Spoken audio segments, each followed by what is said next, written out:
नमस्कार, मैं हूं आपके साथ नम्रता। तनाव, स्ट्रेस हम सबकी जिंदगी में होता है, बशर्ते हम लोग इसको ले किस तरीके से रहे हैं ये इंपॉर्टेंट है। कई बार हम सामने वाले को देखकर सोचते हैं कि इसे स्ट्रेस नहीं होता होगा, ये कितने आराम से अपनी जिंदगी जी रहा है, ये अपनी फील्ड में कितना अच्छा काम कर रहा है, क्या इस पर स्ट्रेस हावी नहीं होता होगा।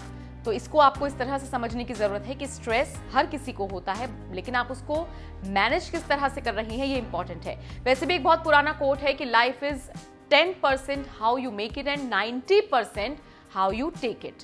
तो आज हम इस तनाव, इस स्ट्रेस पर क्यों इतनी चर्चा कर रहे हैं वो आपको बताते हैं। दरअसल सचिन तेंदुलकर ने एक खुलासा किया है और इस खुलासे में उन्होंने स्ट्रेस पर बात की है। उन्होंने कहा है कि 24 साल के करियर में एक बड़ा हिस्सा ऐसा रहा है जब वो तनाव में थे। हालांकि बाद में वो इस बात को समझ गए कि तनाव उनकी जिंदगी का एक महत्वपूर्ण हिस्सा है, तनाव उनके खेल की तैयारियों का एक महत्वपूर्ण हिस्सा है। और सचिन तेंदुलकर ने कहा कि बाकी खिलाड़ियों को भी या फिर बाकी लोगों को भी ये एक्सेप्ट कर लेना चाहिए कि अगर तनाव है तो है, उसको नेगेटिव तौर पर ना लें। कि फॉर एग्जाम्पल सचिन ने अपना एग्जाम्पल देते हुए बताया कि जैसे खेलने से पहले कोई भी मैच हो, उसे खेलने से पहले एक दिन पहले मुझे बहुत ज्यादा स्ट्रेस होता था, तो मैं अपना स्ट्रेस रिमूव करने पर काम करता था। स्ट्रेस बूस्टर के तौर पर मैं कई काम करता था, जैसे मैं कपड़े प्रेस कर लेता था, कॉफी बना लेता था, तमाम अपने काम निपटा लेता था। इनफैक्ट अगर एक दिन बाद कहीं के दौरे के लिए निकलना है तो उसी दिन पहले ही वो अपना पूरा बैग पैक कर लिया करते थे और ये सारी चीजें उनके तनाव को दूर करने के लिए काम आती थी। सचिन तेंदुलकर ने कहा, मैंने 10-12 सालों तक तनाव महसूस किया। मैच से पहले कई बार ऐसा हुआ था जब मैं रात में सो तक नहीं पाता था। बाद में मैंने ये स्वीकार करना शुरू कर दिया कि ये मेरी तैयारी का हिस्सा है। मैंने समय के साथ स्वीकार किया कि मुझे रात में सोने में परेशानी होती थी।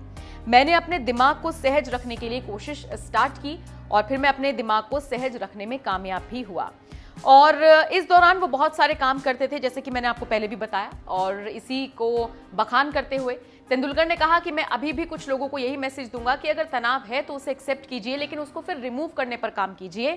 और ये ऐसा मुश्किल समय है जिसका सामना लगभग हर किसी को करना पड़ता है।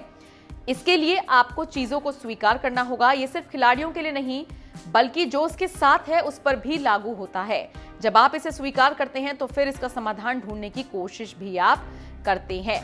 एक अपना किस्सा साझा करते हुए सचिन तेंदुलकर ने कहा, मेरे कमरे में एक कर्मचारी डोसा लेकर आया था। ये बात चेन्नई के दौरान की है, जब वो चेन्नई में थे।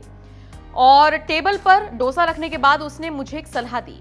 उसने बताया कि मेरे एल्बो गार्ड यानी कि कोहनी को चोट से बचाने वाला जो हम पहनते हैं, उसके कारण मेरा बल्ला पूरी तरीके से नहीं चल रहा था। ये वास्तव में सही तथ्य था। उसने मुझे इस समस्या से निजात दिलाने में भी मदद की। सचिन तेंदुलकर के इस खुलासे पर आपका क्या कहना है? कमेंट करके अपनी राय जरूर बताएं।